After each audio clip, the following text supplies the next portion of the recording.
Hello, my name is Dan Tempest, and today I'm going to talk to you about blood glucose homeostasis and the negative feedback loop that it uses. So here we go. So in this feedback loop, we deal with two hormones, both of from the pancreas, which is a gland of the endocrine system. So cells in a multicellular organism are constantly sending and receiving messages that are going to coordinate how that organism will function as a whole. Cells are going to continuously adjust to their surroundings, and they have to be able to do this as this is a characteristic of life.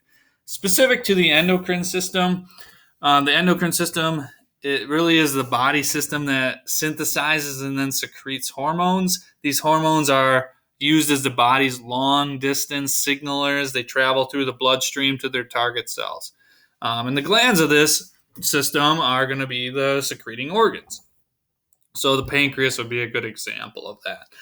This system also exemplifies how efficient the body can be. It really takes very little hormone to achieve a huge response within the body. So again, there's two types of cells within the pancreas, which is the endocrine gland that we're going to be talking about. They will secrete two different hormones, insulin and glucagon.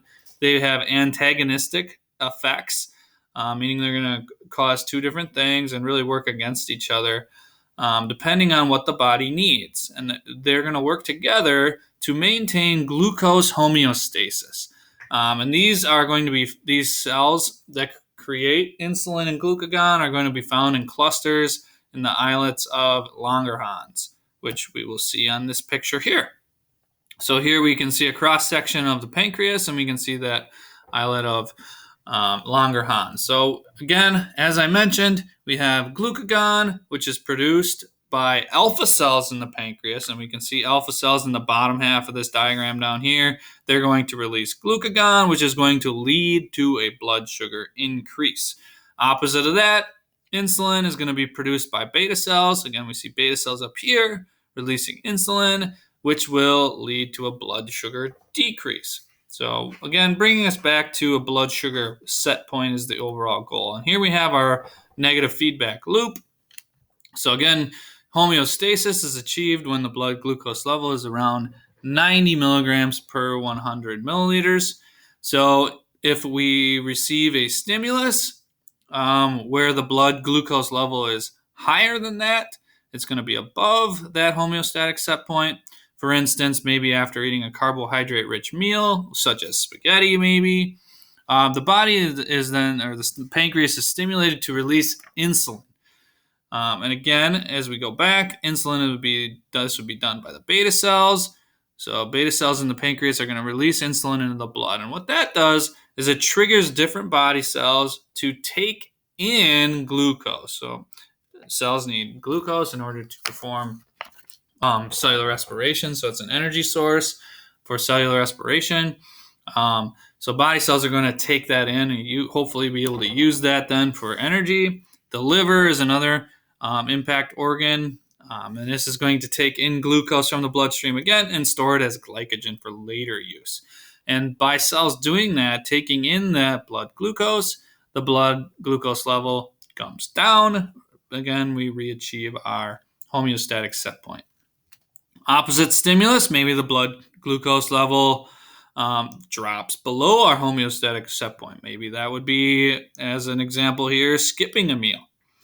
And in that case, the alpha cells of the pancreas are going to stimulate the release of glucagon. So glucagon goes into the bloodstream, and it specifically targets the liver in this case. And the liver, as we mentioned earlier, is going to have stored glycogen. Glycogen being a polymer of sugars, essentially a carbohydrate. And we can break that down and release glucose into the blood. So by doing that, the blood glucose level would rise and we would re-achieve our homeostatic set point. All right, so one of those two hormones, again, was insulin. Insulin's function or job is going to be to reduce blood sugar levels, and how it does that is promoting, as I mentioned earlier, the cellular uptake of glucose. So cells are going to take in glucose. Hopefully, we'll be able to use that as energy, probably for cellular respiration. It also slows down glycogen breakdown so that we're not releasing more glucose into the bloodstream. And it also promotes fat storage. So those are just some examples. Throughout the day, people are going to be eating several meals. Following a meal, you're going to have an excess amount of glucose in the bloodstream quite often. And again, when we reach above that homeostatic set point, about 90 milligrams per 100 milliliters, this is going to be the stimulus for beta cells in our pancreas to release this insulin that we're talking about here. That insulin then becomes that signal molecule. It's a hormone. It's a ligand that's going to be a part of a cell communication pathway. That insulin is going to reach an insulin receptor. And this receptor is probably going to fall under the category in most cells of the tyrosine kinase. This is going to bind to target cells. It's going to trigger a phosphorylation cascade. And what that's going to likely result in is glucose entering that cell. So that would hopefully bring us back down to our homeostatic set point. Okay, so that's insulin. Eventually, when we come back to that homeostatic set point, that the release of insulin would stop, turning off that stimulus essentially. So then we have glucagon. As I mentioned earlier, glucagon is a hormone, again released by the pancreas.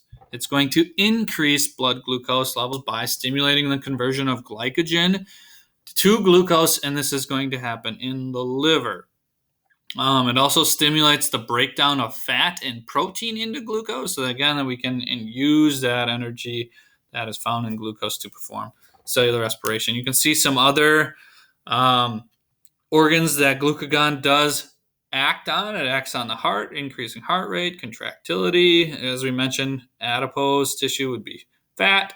The liver is a key factor in this. We're going to have glucose production because of the breakdown of glycogen.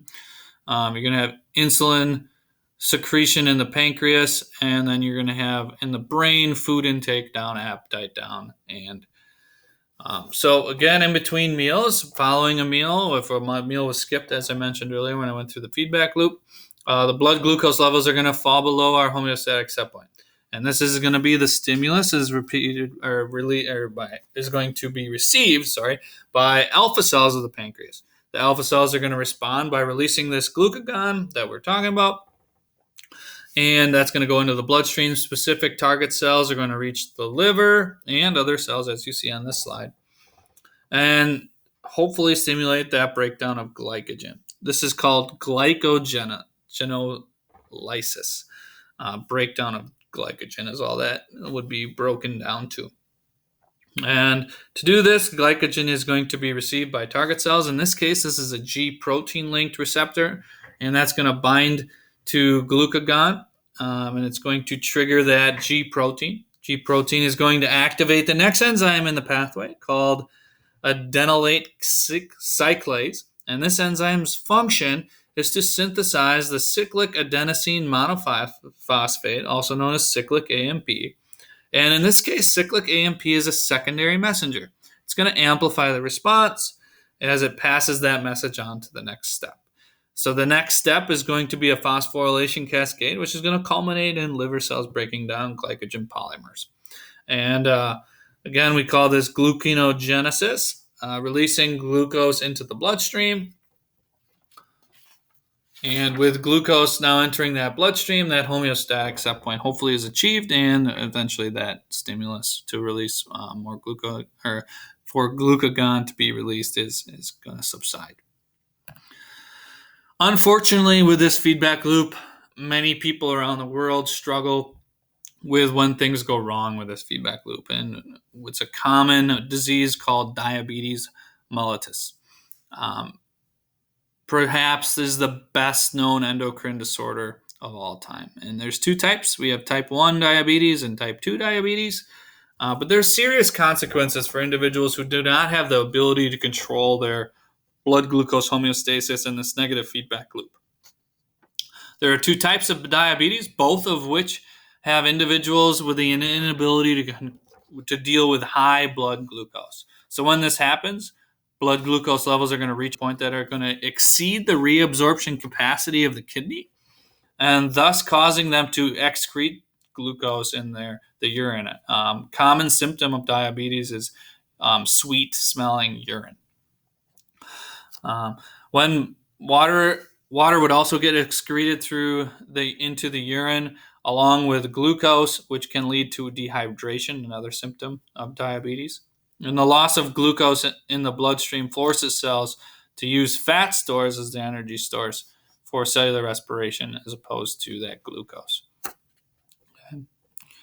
So in type 1 diabetes, we have insulin-dependent diabetes, where you usually need that secretion or that shot, or maybe you have a pump. It's an autoimmune disorder in which the immune system destroys the beta cells of the pancreas, which you can see in this picture here. We have destroyed beta cells on that right side. So type 1 commonly is called insulin-dependent diabetes. It's an autoimmune disorder, as I just mentioned, destroying those beta cells. So those cells that are going to secrete that insulin are not available or not functioning. And treatment is going to involve that shot or that pump of insulin, and it's going to be artificially to fill that individual's needs so that the cells know when to uptake that key nutrient of glucose. Then type 2 diabetes, non-insulin dependent diabetes, is going to be characterized by a deficiency of insulin, or more commonly, a reduced responsiveness of target cells due to some change in an insulin receptor. So type 2 diabetes sometimes is known as also adult onset diabetes. It's caused by two things. Either people have a deficiency of insulin, again, or that lack of responsiveness. And this can be triggered by obesity. That's, again, one of the reasons why it's called adult onset. Could be also triggered by a lack of exercise or a very poor diet. A majority of individuals can manage this by just increasing their exercise or maintaining a healthy diet. However, some do require some drug therapy. If the diabetes does go untreated, the high blood glucose level can cause damage to organs around the body. And possible long-term side effects include the damage of the macrovascular and microvascular blood vessels, or the blood glycogen synthesis, glycolysis, and fatty acid synthesis. In terms of the feedback loop, insulin triggers most body cells other than the brain to uptake glucose, called glucogenesis, as I mentioned earlier. So again, huge problems are related to diabetes. So references, and we have my AP Biology textbook. I got a lot of the information on the blood glucose feedback loop, as well as a few pictures. Then we have a refresher YouTube video for myself. I used a little bit of the information as well from Fuse School. And then I used our classroom textbook from Sherwood to, again, just dive a little deeper. So just to reiterate some points in this, cell communication is a concept in biology that is often overlooked in lower levels of biology, but it's so important, and this falls under that category of cell communication with hormones and the endocrine system. Many tissues and organs have to be able to interact in order to maintain the functions essential to life, this being a great example of a homeostatic feedback loop. Signal molecules like ligands and like hormones, like we talked about, carry information from the bloodstream in this case, and travel throughout the body and cause cells in this case to maybe take in glucose to maintain that set point of 90. As one can see, the negative feedback loop is related to blood sugar control, blood sugar level control in the blood. Regulation of this feedback loop is absolutely vital for living organisms, specifically humans, but others as well. Insulin and glucagon work as antagonists, so they're going to work as a critical role in maintaining that negative feedback loop on both ends, whether the blood glucose level is too high or too low. Insulin on one end is going to act to lower blood glucose level by acting on target cells to take in blood glucose. On the other side of that, glucagon is going to act as a ligand inducing target cells in the liver to break down glycogen to increase blood glucose levels. And when things go wrong, it's called diabetes, and there's two types, type 1 and type 2.